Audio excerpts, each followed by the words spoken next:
Coach, overall thoughts on today between the men and the women?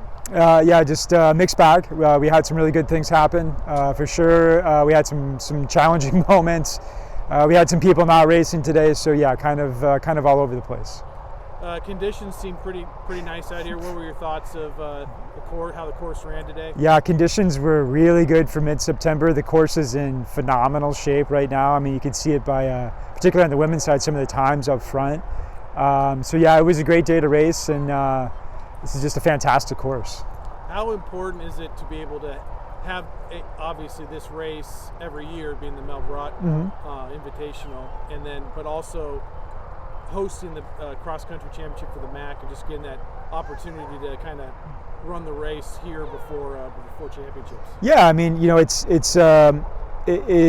it's definitely something that we take a lot of pride in terms of this course and the opportunities to race, whether it's during the regular season or at the MAC championships.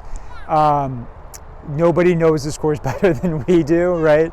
I don't know if that showed all the way through today, but yeah, I mean, hosting the MAC championships, doing it in front of the home crowd. We've been talking about it for about a year now, a little bit over a year now, that this was going to happen. So yeah, it's a special opportunity, and we obviously want to show out in front of the BG faithful. And then just obviously, you have this named after Mel Brott, this particular meet.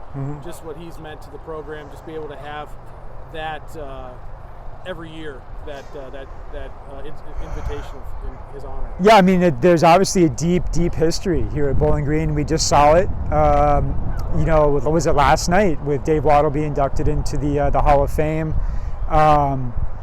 Just a deep history, and he set such a high bar.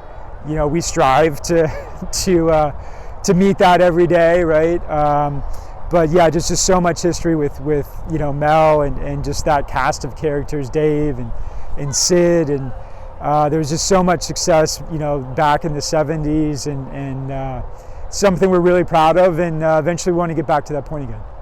And anyone stand out today specifically between the men and the women that might have you were impressed with the step they might have taken through their training this early in the year? I think the guys as a whole, we're fairly aggressive on the day. I think that's what the splits are going to show. That's what it looked like race-wise. Paid for it a little bit later in the race, but knocked off a couple MAC teams. So hey, we're going to take that, right? So yeah, I was pretty happy with how they did. On the women's side, Kylie, we were trying to do the math on it, but almost a minute, and not quite, but almost a minute faster than last year at this race, at this exact time. So that's just super positive. Regina had a really nice day as well. She just keeps getting better, and just so consistent. Both of them are just so consistent. So I would say those are probably the bigger highlights. Yeah. Sandy, anything? I guess Herbie, he was in 5th place through the beginning of the race. He was kind of aggressive, but yeah, he fell down to 25th. Yes. Very takeaways from his performance. Yeah. I mean, I think that's a little bit of how he races. He gets out aggressively, which I kind of like, and he paid for it hard for sure.